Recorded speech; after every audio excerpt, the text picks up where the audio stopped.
साथियों, हमारे देश में भाषा, लैंग्वेज हमेशा से एक संवेदनशील विषय रहा है। इसी एक बड़ी वजह है कि हमारे यहां स्थानीय भाषाओं को अपने हाल पर ही छोड़ दिया गया। उसे पनपने और आगे बढ़ने का मौका बहुत कम मिला। अब एजुकेशन पॉलिसी में जो बदलाव लाए गए हैं, उससे भारत की भाषाएं आगे बढ़ेगी, उनका और विकास होगा। ये भारत के ज्ञान को तो बढ़ाएगी ही, भारत की एकता को भी बढ़ाएगी। हमारी भारतीय भाषाओं में कितनी ही समृद्ध रचनाएं हैं, सदियों का ज्ञान है, अनुभव है।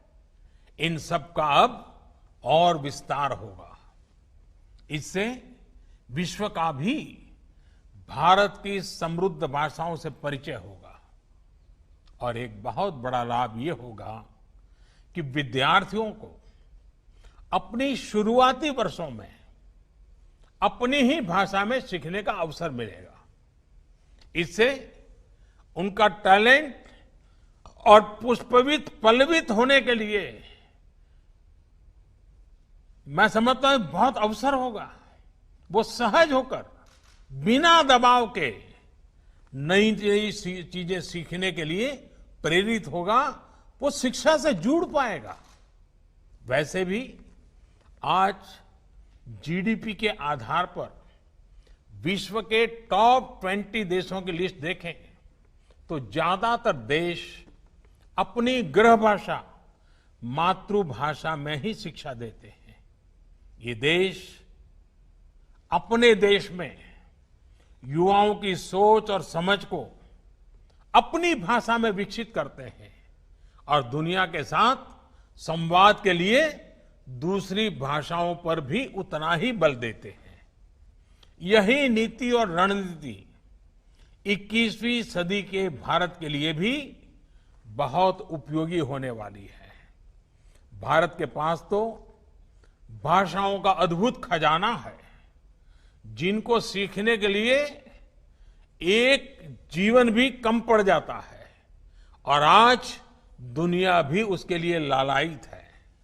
साथियों, नई शिक्षा नीति की एक और खास बात है, इसमें लोकल पर जितना फोकस है उतना ही उसको ग्लोबल के साथ इंटीग्रेट करने पर भी बल दिया गया है।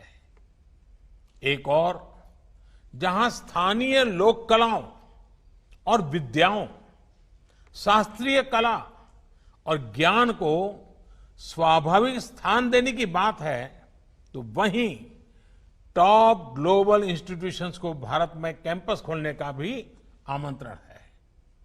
इससे हमारे युवाओं का भारत में ही वर्ल्ड क्लास एक्सपोजर और अपॉर्चुनिटी मिलेगी और ग्लोबल कंपटीशन के लिए ज्यादा तैयारी भी हो सकेगी।